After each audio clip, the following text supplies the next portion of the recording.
I remember getting the buttons with each of the Hot Wheels cars that I got. I only ended up with one of those buttons left from my original cars, but at least I kept one. I don't know what happened to all the rest of them. I was 10 years old back in 1968 when Hot Wheels was first introduced. I remember first seeing Hot Wheels at a toy store at the Winter Park Mall in Winter Park, Florida, which is a small town just north of Orlando, Florida. Now, before Hot Wheels, I had both the Matchbox and Corgi cars and had a pretty good collection of those, but seeing the Hot Wheels, that was something different, and I really had to have it. I remember seeing the drag race set and then, the individual cars, and went to my mom and said, "Mom, I've got to have this, please, please." And of course, it was a lot of money back then, and my mom didn't want to shell it out, but I begged, and she acquiesced and got me the race kit and the car. So again, I say thank you, Mom. Well, over the years, my parents kept my cars and eventually, gave them to me when they moved and said, here's your stuff, get it out of our place. So I ended up with my original cars in whatever condition I left them, as I played with them pretty heavily as a kid. So, in no particular order, here's some shots of my 50-plus-year-old cars that I had back from 1968, probably through the early 70s. I'll give you some info on each model as we go through. Thanks for watching. This is the Turbo Fire number 6259. Was released from 1969 to 1971. Designed by Ira Gifford, this US-made concept car has a metal chassis, lift-up rear hood to reveal the metal engine, plastic interior that's available in assorted colors, and clear plastic windows and red striped wheels. This is the Hot Heap number 6219. It was produced from 1968 to 1971. It is based on the Model T Roadster convertible known as Tagangi's T, if I'm saying that right. It has a metal chassis, exposed metal engine, plastic interior, and red striped wheels. This is the US version because it has the engine sitting forward on the body casting, a small steering wheel in the interior, and the long rear spring brace. The Beatnik Bandit number 6217 was produced from 1968 to 1971. This model is based on the show car designed and built by Ed Big Daddy Roth. It has a metal chassis, exposed metal engine, plastic interior, plastic dome roof, and red striped wheels. This is the US version that has flat headlights inside holes under the fenders, an engine with two carburetors sitting on the body casting, and a steering rod instead of a steering wheel. The classic 36 Ford Coupe number 6253, made from 1969 to 1971.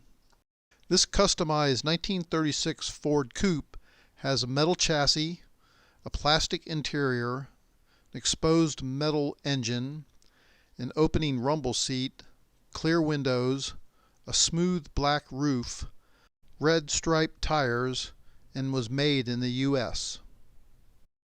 The Python number 6216, produced from 1968 to 1971. This car is based on CarCraft magazine's Dream Car, designed by Bill Cushenberry. This model has a metal chassis, an exposed metal engine, plastic interior, red striped tires, and a black roof. This is the US version that has a dashboard, a small black front grille, straight interior seats, and a small steering wheel in the interior.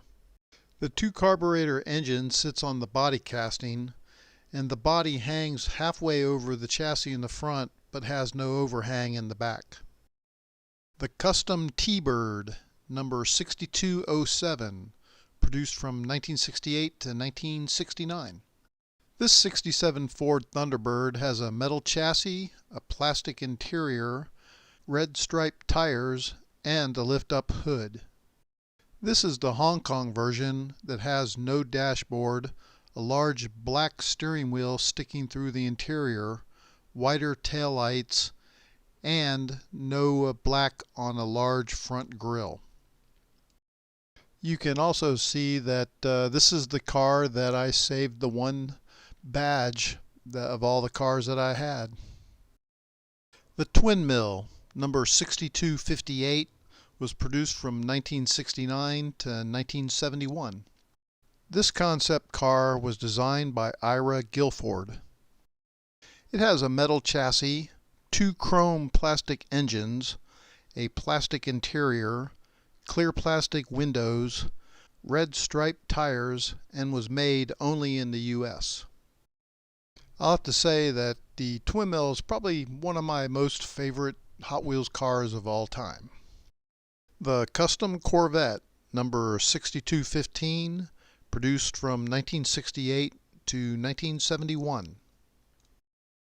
The 1968 Chevrolet Corvette has a metal chassis, a plastic interior, red striped tires, and a lift-up hood. The US version has the rear panel as part of the chassis, a raised dashboard, and a small steering wheel as part of the interior.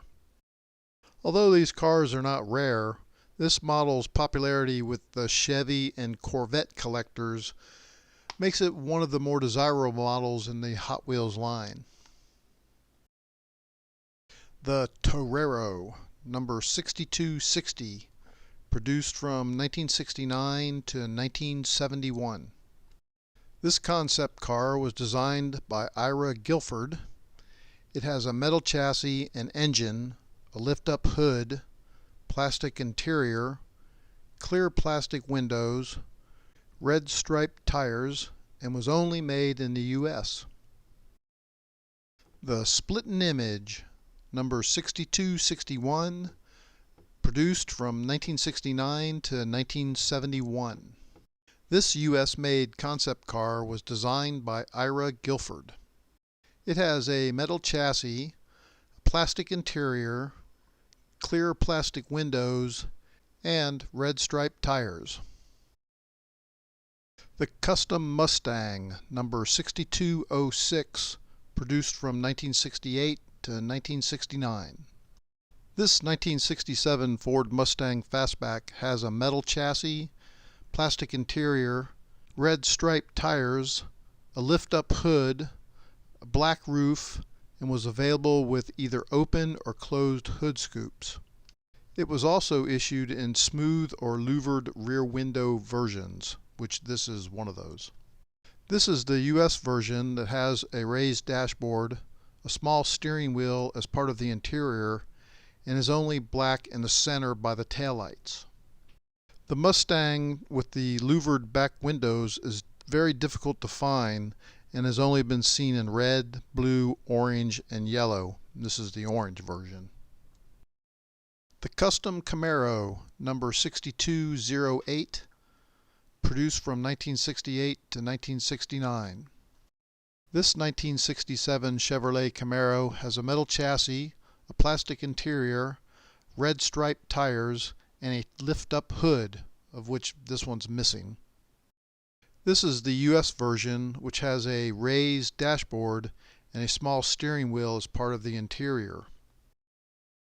The Silhouette, number 6209, it was produced from 1968 to 1971. Based on Bill Cushenberry's custom car, this model has a metal chassis, an exposed chrome plastic engine, plastic interior, red striped wheels, plastic dome roof, and a painted base in the same color as the car. This is the US version, which has a steering wheel that's part of the interior and a shorter, fatter side pipes showing through the holes on the side. The Custom Volkswagen, number 6220, was produced from 1968 to 1971. This 1967 Volkswagen has a metal chassis, an exposed engine, plastic interior, red striped wheels, and a plastic sliding roof, which this one's missing. This is the US version that has a dashboard, an engine with the larger valve covers sitting on the body casting, a long, small steering wheel as part of the interior, and headlights painted in silver on the fenders. The Heavy Chevy, number 6408, sold from 1970 to 1971 and was part of the Spoilers assortment of cars. Based on the Chevrolet Camaro, this Hong Kong-made model has a metal chassis, an exposed metal engine, stickers with numbers on the sides, two white stripes on the top, blue-tinted plastic windows, a plastic interior, and red striped wheels. The Custom Firebird, number 6212, sold from 1968 to 1969. This 1968 Pontiac Firebird convertible has a metal chassis, a plastic interior, red striped wheels, and a lift-up hood. This is the Hong Kong version that has a larger, thinner hood scoop, a small windshield cowl vent, a flat dashboard with a large black steering wheel sticking through the interior. The seats are at an angle and there is no door outline on the body, and the body casting is higher. The tow truck, number 6450, sold from 1970 to 1972, part of the Heavyweights collection.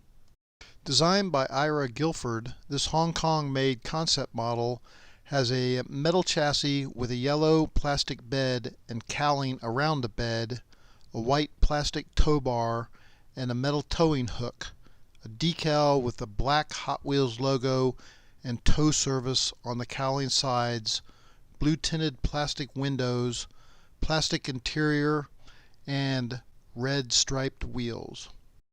The Ford Mark IV, number 6257, produced from 1969 to 1971 and was part of the Grand Prix series. Based on a Grand Prix race car, this model has a metal chassis, black and white stickers with one and stripes, plastic interior which is either dark brown or black, lift up back to reveal the metal engine, clear or blue tinted windows, and red striped wheels.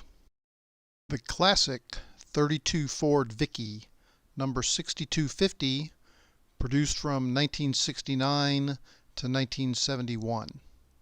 This US-made customized 1932 Ford Victoria has a metal chassis, plastic interior, exposed metal engine, clear windows, a smooth black roof, and red striped wheels. The classic 31 Ford Woody, number 6251, produced from 1969 to 1971. This customized 1931 Ford Woody station wagon has a metal chassis, plastic interior, exposed metal engine, a clear or blue tinted windshield, smooth or textured black roof, red striped wheels, and was only made in the US. The Diora, number 6210, produced from 1968 to 1969. This model is based on the custom surfing truck designed by Harry Bradley for Dodge and built by the Alexander brothers. It has a metal chassis, a plastic interior, red striped wheels, and orange and yellow plastic surfboards on a black flat bed. These surfboards are from a later model. This is the Hong Kong version, which has no dashboard, a large black steering wheel attached to the side of the interior, a large front bumper and a deep inset grille area, flat headlights, and a frame which is part of the front bumper assembly. The Custom Barracuda, number 6211, produced from 1968 to 1969. The 1967 Plymouth Barracuda Fastback has a metal chassis, plastic interior, red striped wheels, and a lift-up hood. This is the Hong Kong version that has the longer hood scoops, a large black steering wheel sticking through the interior, and a flat dashboard. The Chaparral 2G, number 6256, was sold from 1969 to 1971 and was part of the Grand Prix series. This car was based on the Can-Am Racer built and raced by Jim Hall. This model has a metal chassis, dark brown or black plastic interior, blue tinted windshield, a removable white plastic spoiler in the back, red striped wheels, a lift up back to reveal a metal engine, and was made in both Hong Kong and the US. And I'll admit that on this version it was missing the wing, so I got a reproduction wing and also reproduction wheels and changed them out on this car, so those are not original on there. Well, thanks for taking a look at my old cars. I have some other ones that are really not in that great a shape. I might fix them up in the future, like you see some of those videos where they repaint them and redo them. I don't know. Anyways, again, thanks for watching, and I'll catch you on the next video.